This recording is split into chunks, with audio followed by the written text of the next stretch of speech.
quite a heated day in court for EFF leader Julius Malema. He stuck to his guns that the Shoot the Boer song does not incite violence. Malema also addressed his followers outside court, saying white racists still need to pay. Now, he says the EFF struggle is for a just cause. Malema defended the use of the song, which is the subject of Afriforum's hate speech challenge.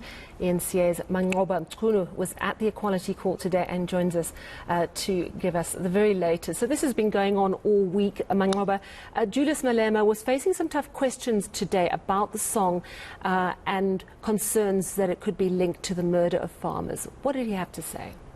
Well, certainly Julius Malema really sticking to his guns on the testimony that he had given before court.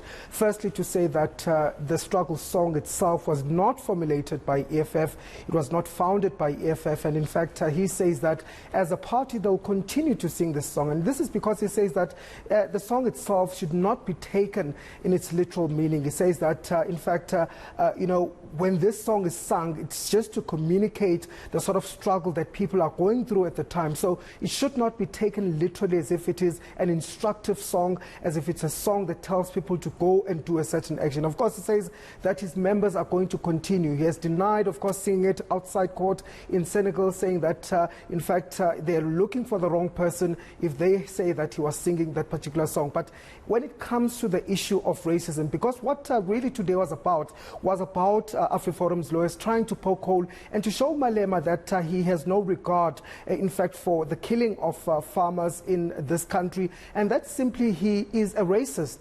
That's what perhaps from the line of questioning we understood, Sally. But Malema saying that he cannot be a racist if he himself is one of the oppressed. Take a listen to what he had to say.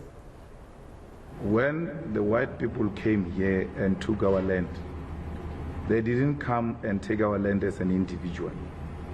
They took it as settlers and then pushed us to a land that is not even productive and made us to stay like sardines in congested environments with no economic opportunities.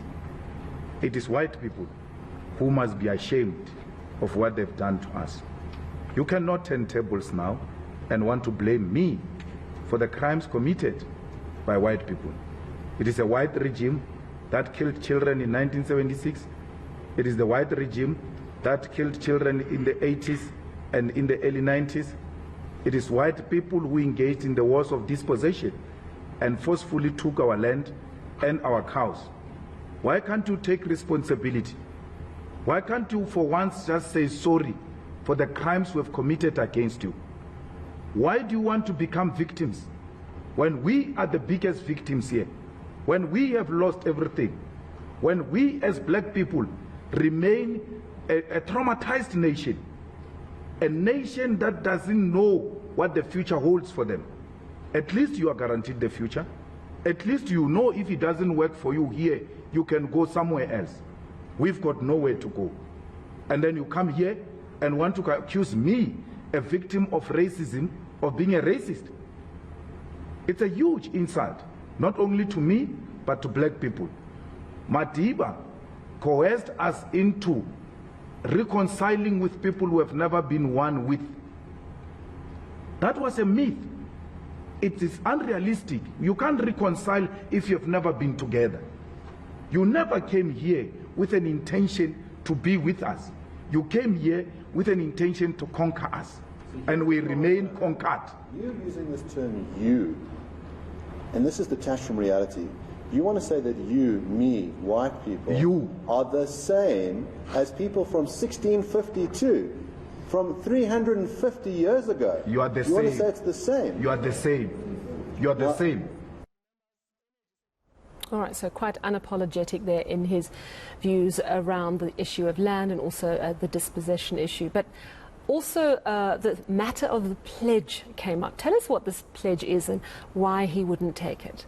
Well, Sally, this came out during cross-examination by the councillor representing Afriforum in court. And one of the questions that he had asked Julius Malema was around some of his utterances that he had made in some of his speeches, where he alluded to the fact that on one day or in future, he cannot guarantee that the EFF or some leaders or black leaders would not take their arms and, fight against white people. And he was really asked in court whether he can make a pledge to say that he himself will never call for white people in this country to be attacked. And Julius Malema simply saying that he will not make that pledge, he will not take that pledge in court. In fact, he says he's not prepared to do that up until those who came to settle in the country, first of all, apologize for coming into the country, for dispossessing land. And secondly, also, if they also sign a pledge to say that they're not going to kill black people, only then will he consider that pledge. But take a listen to what he had to say.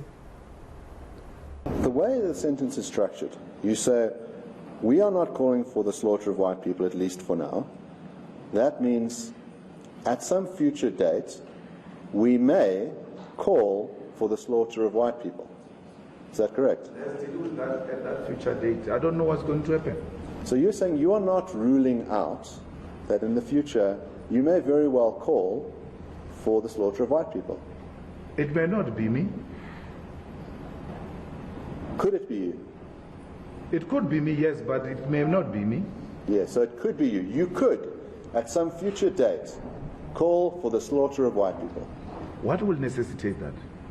You tell me. I don't know. Why would I do that? You've said you could do it in the future, is that correct? I can't guarantee that I can't do it or I won't do it. So right now, so I'm not ruling out that possibility. If I asked you to pledge, to say, I will never call for the slaughter of white people, would you make that pledge? I will do it with ease. Make that pledge. Why would I do that? I'm asking you to make that pledge. You said I will do it. I won't do it. Make the pledge. I won't do it. You won't do it? Yes. I understand. Very interesting indeed. Thank you so much for bringing us up to speed on that case. eNCA's Manqoba Mchunu.